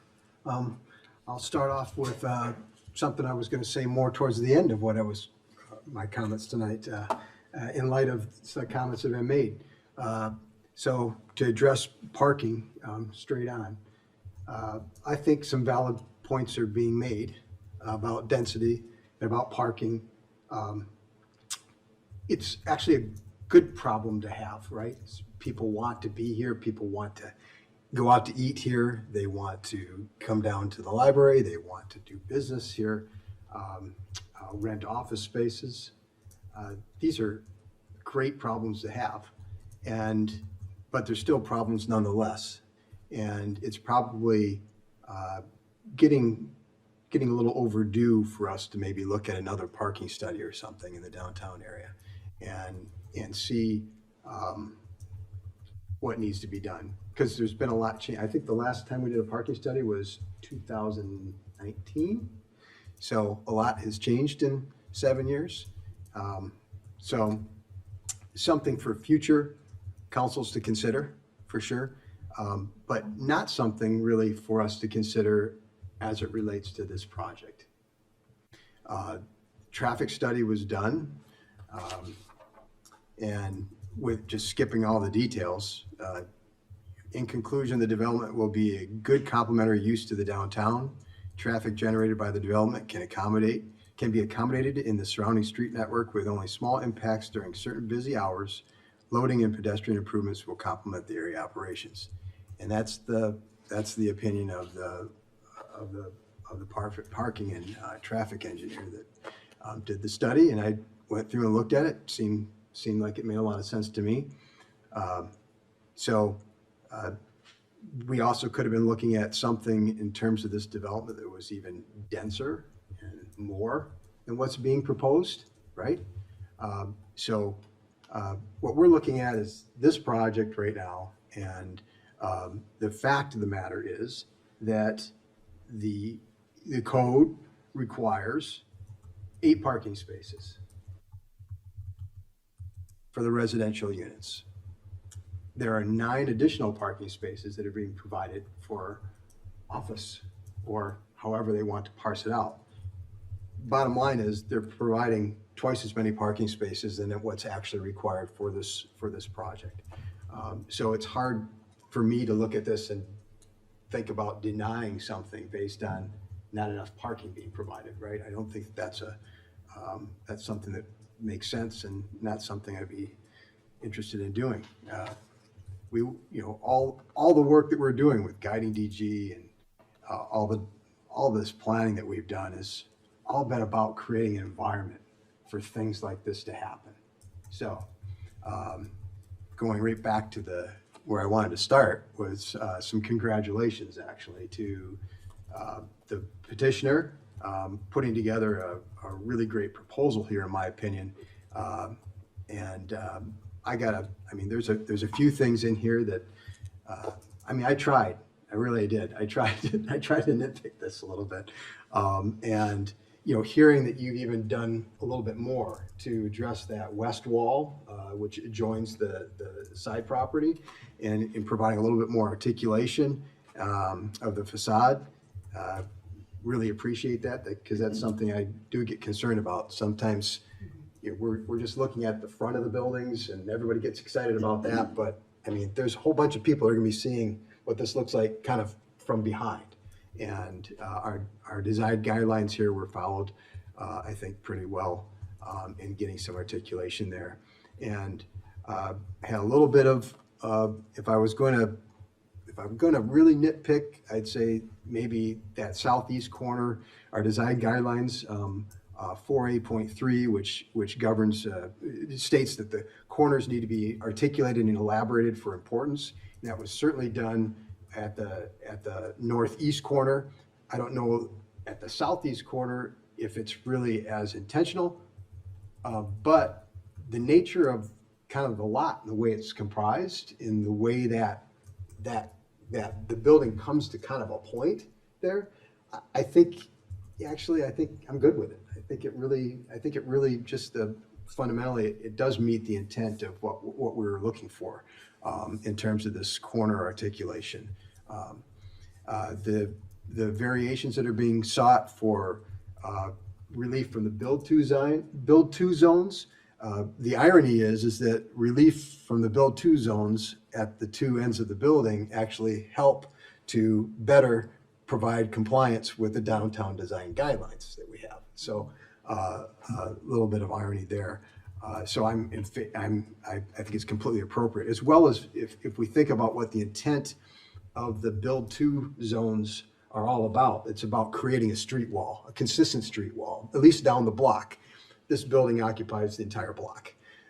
And I appreciate too, the idea of setting back a little bit to create some space for outdoor dining and private property versus public property that we pay for. So, and have to take care of. So I think that's a real win.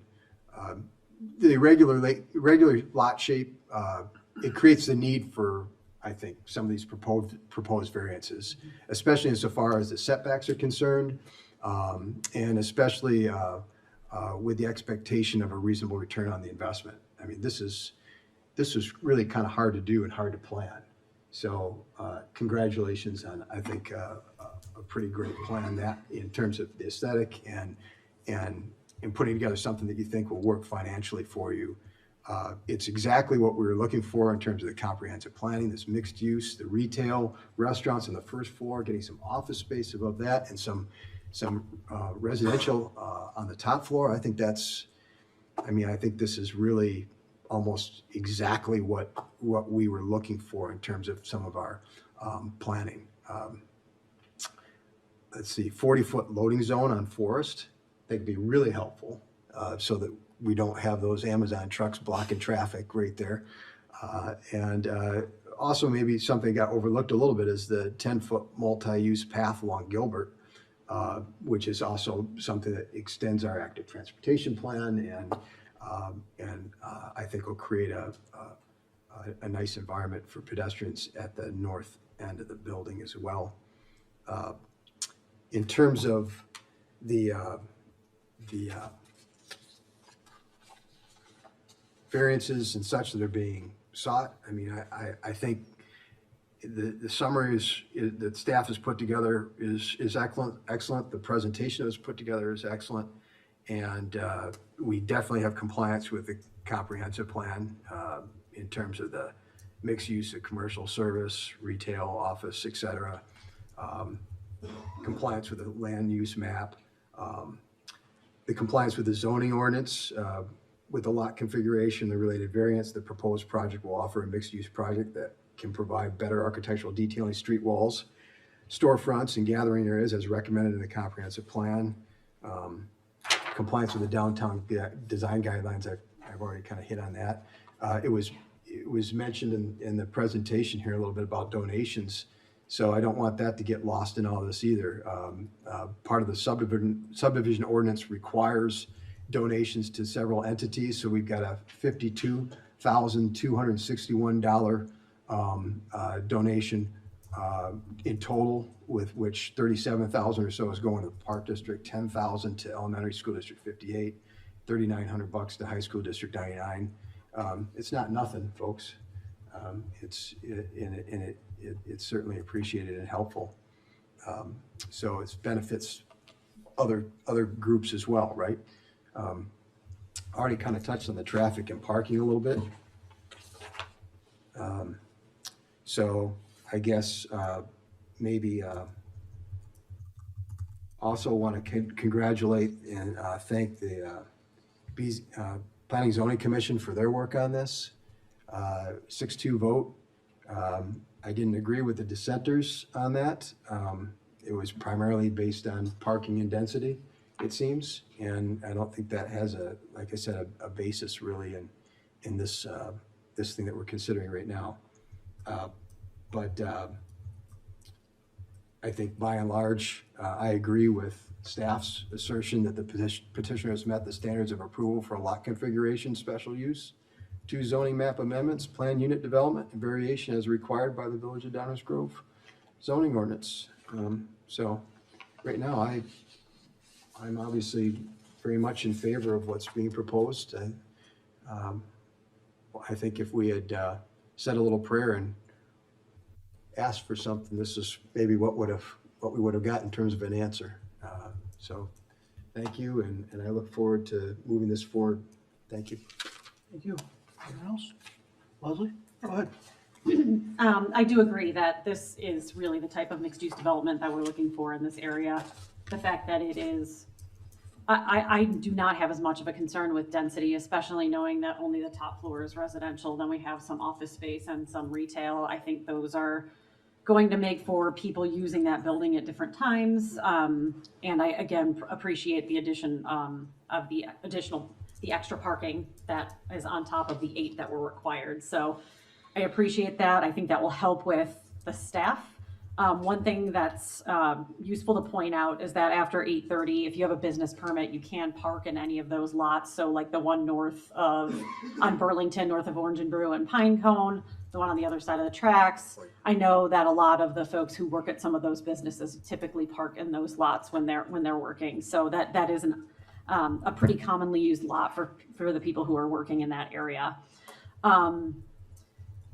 I will actually say that I think the Planning and Zoning Commission their result was probably a really good reflection of our community and really probably did its job, because I think there is a good chunk of folks who are concerned about the library parking lot, and I definitely share some of those concerns.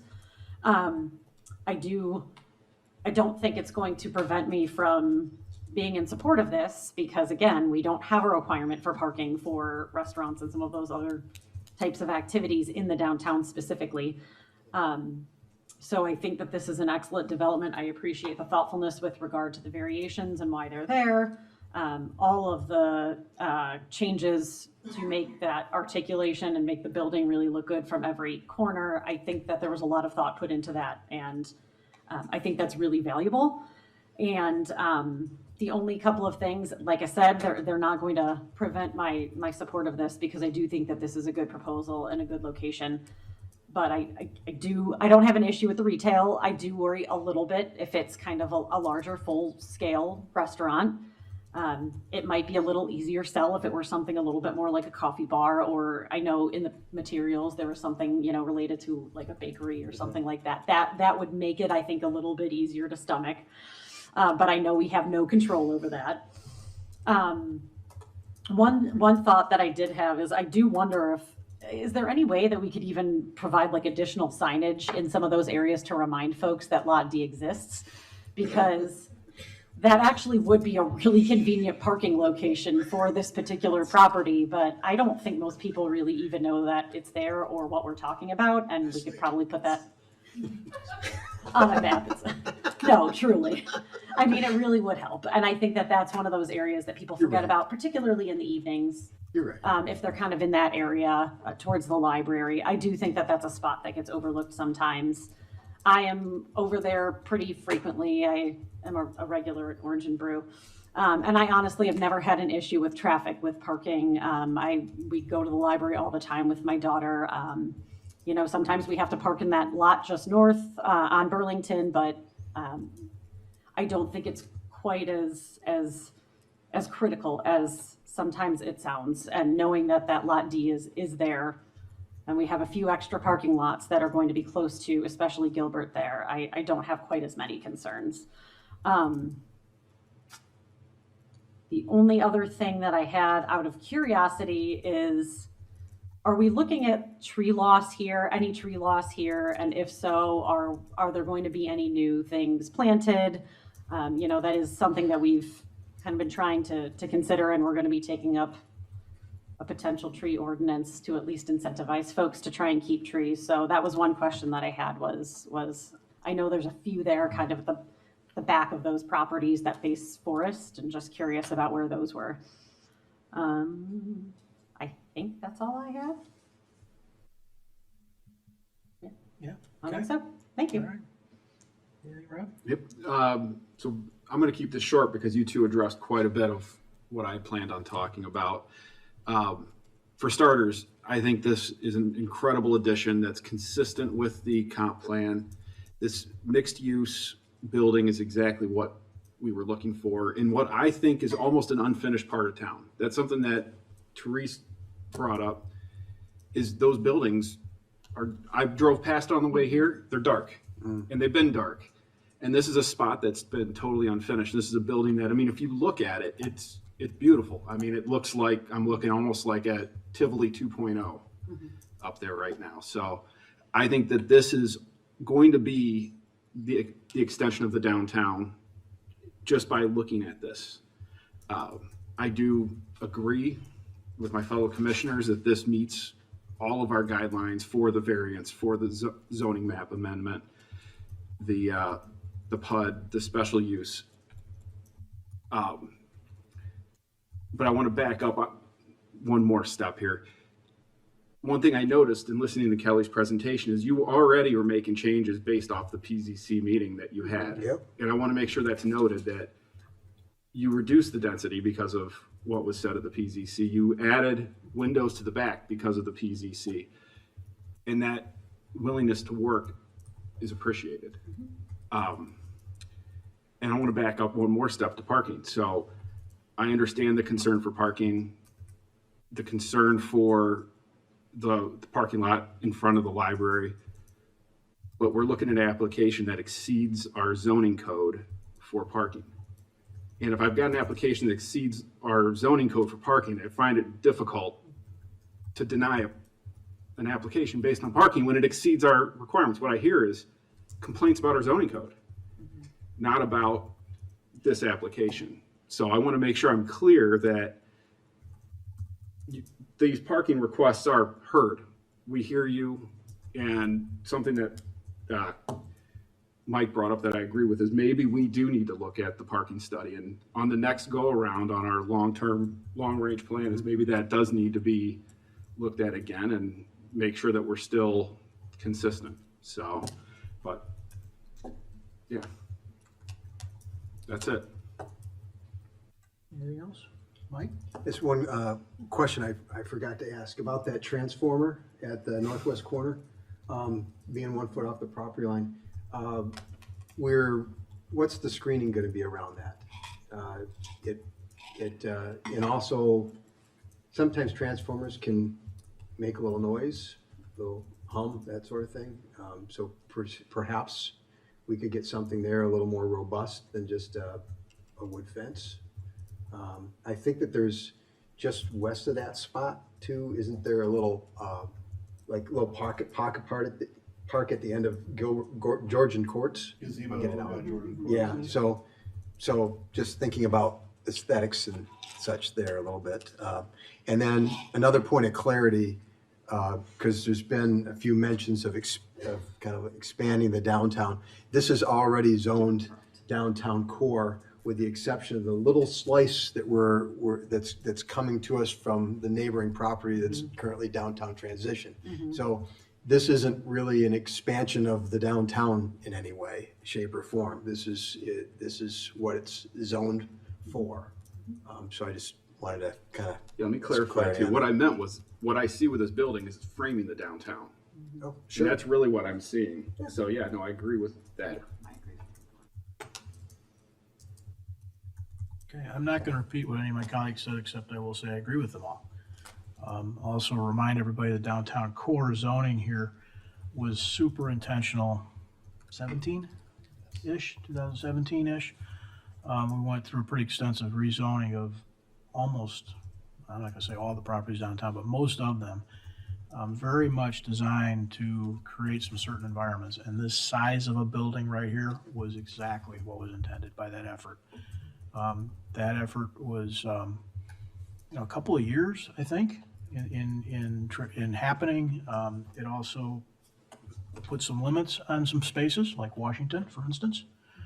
All things that I think, I still think were good decisions at the time, and frankly do form limits and boundaries on our downtown. So don't view this as an expansion of the downtown. View this as a revitalization of an area that was targeted almost a decade ago for this exact kind of work.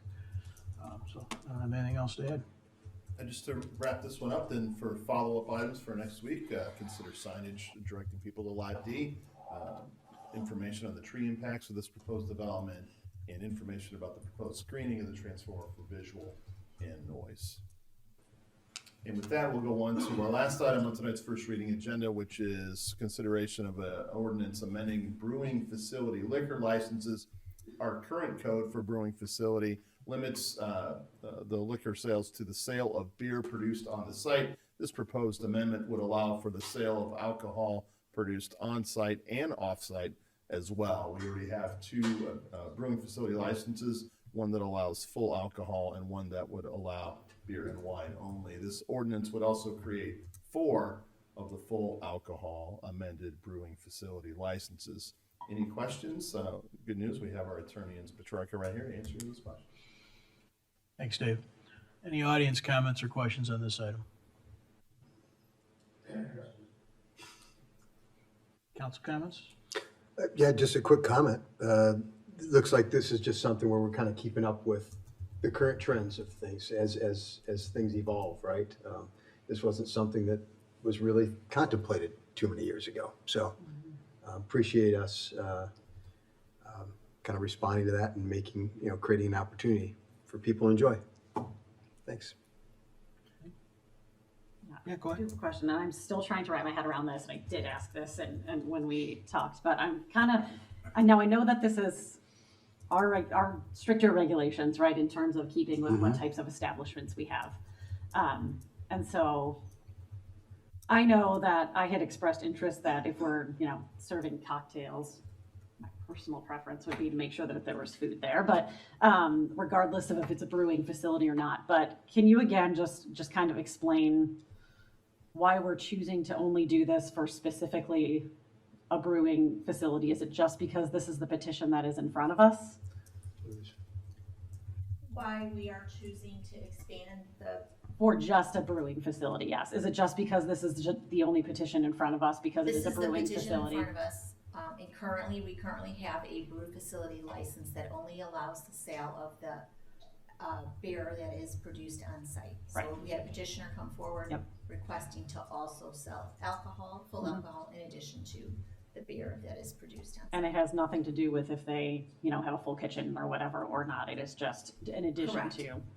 The brew facility license that's currently on file is one of the very few licenses that we have in Downers Grove that does not require that Right. full license. Right. So that was a function of the brew facility license because Right. they produce the beer on site.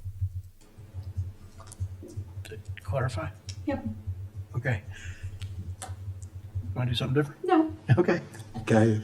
Yeah, Mike, go There's, ahead. I believe we're creating four of these licenses. Right, because we have several brewing facilities in Downers Grove at this point. So it's not going to be limited to just the one. Right. And again, this is an application process too. It's not a guaranteed thing. It's correct. We're creating the ability to apply for the license. So. And then is it different fees then for this? Correct. It would be a greater fee then? Anything else? Okay. I'm fully in support of this as the liquor commissioner. And we'll just, for some added context, our ordinance itself, I can't count the number of changes that have been applied over the last, probably 15 to 20 years. What we have done is tried to create an environment that was predictable and people understood how to amend it as business models changed and ideas changed. And 25 years ago, nobody probably thought they'd do art with a group downtown and want to have a cocktail while they did it. We try to remain flexible at the same time, create an environment where there is still some sense of responsibility and some exercising of control. And so that's what this is intended to do, continue that process and policy and frankly, philosophy. Anything else? Just to say, it kind of makes some sense to me, right? Because I've gone to breweries before, and sometimes there's somebody in the party that doesn't drink beer and would rather have something else. So this is for establishments that are primarily breweries that are having this as a supplement, and I think that's kind of what they're, in terms of a business model, kind of what they're responding to. So, okay, yeah, thanks, Dave. That concludes our first reading, and I will also tell you that I do not have any further reports from that one. Kind of slacking, huh? Enza, Thank you, Mayor. I do have a report. I have 7 items tonight to present. The first is an ordinance providing for the issuance of not to exceed $20,625,000 in general obligation bond series 2026. An ordinance authorizing a lot reconfiguration with a variation for the property located at 1108, 1118 Curtis Street. An ordinance rezoning a portion of certain property located at 1108, 1114 Curtis Street. An ordinance amending the zoning ordinance to designate the property at 5112, 5120 Forest Avenue and a portion of that 1108, 1114 Curtis Street as Plan Unit Development Number 74. An ordinance rezoning certain property located at 5112, 5120 Forest Avenue and 1108, 1114 Curtis Street. And an ordinance authorizing special use for that property. And finally, an ordinance amending the brew facility liquor license classification. All of these items will be on next week's active agenda, Mayor. Thank you. Thank you. Item 12 on our agenda is the council member report outs, opportunities for council members to report out on other groups they're working with, other boards they might be liaisons to, or events they want to highlight in the community. Let's start with Mike. Mr. Mayor, you're gonna have to put me in the slacker column with the manager over here. That's just, No report. just fine. Rob. Ditto. Leslie. I actually do have something. Overachiever. I am. In case you missed it from the Park District, which that I am liaison to the Park District, there is a new McCullum Park improvement project for this year. They were luckily able to get a $600,000 open space land acquisition and development grant from the Illinois Department of Natural Resources. And so the playground is now closed for construction. So note that the Adventure Falls play area, so that's kind of the splash pad, and the mini golf course will still be open throughout the summer, but the playground area will be closed for improvements. They're going to create a new school play area for ages 5 to 12 with a big new structure, a preschool play area as well, and then just some additional things, kind of redeveloping that pavilion, adding some shade structures where people sit, horseshoe courts, and some other things. So that will be under construction for the summer of 2026. So stay tuned, but it's a disappointment, right, when something has to close, but the plans look wonderful, and it's excellent that we were able to get a grant for that. That is all I have. Thank you. Thank you. I don't have a report, but I want to say thank you to my colleagues, starting with Leslie for that report just now, but for embracing this liaison role. It's a relatively new thing, if you've been watching council meetings, that we have liaisons to other boards, other government entities in town, and helping us stay connected and communicate better is a good thing. And frankly, we know that folks struggle sometimes to keep up with the information flow. So you got all these different governments and boards that are trying to do work on your behalf. If we can help convey that information and communicate better, it's a good thing. And historically, your village council has struggled to do that. So this current council is stepping up, and thank you all. We would be adjourning, but we are going to move to executive closed session. So can I have a motion? Yep, Mayor, I move to convene into closed session pursuant to Section 2C2 of the Illinois Open Meetings Act to consider collective negotiating matters between the village and its employees or their representatives. Seconded. Any comments? Rosa, please call the roll on this one. Commissioner Sadowski-Fugit? Aye. Commissioner Rowe? Aye. Commissioner Davenport? Aye. Mayor Barnett? Aye. We are going to move to executive session. We will not be returning to the council chambers tonight. Thank you all.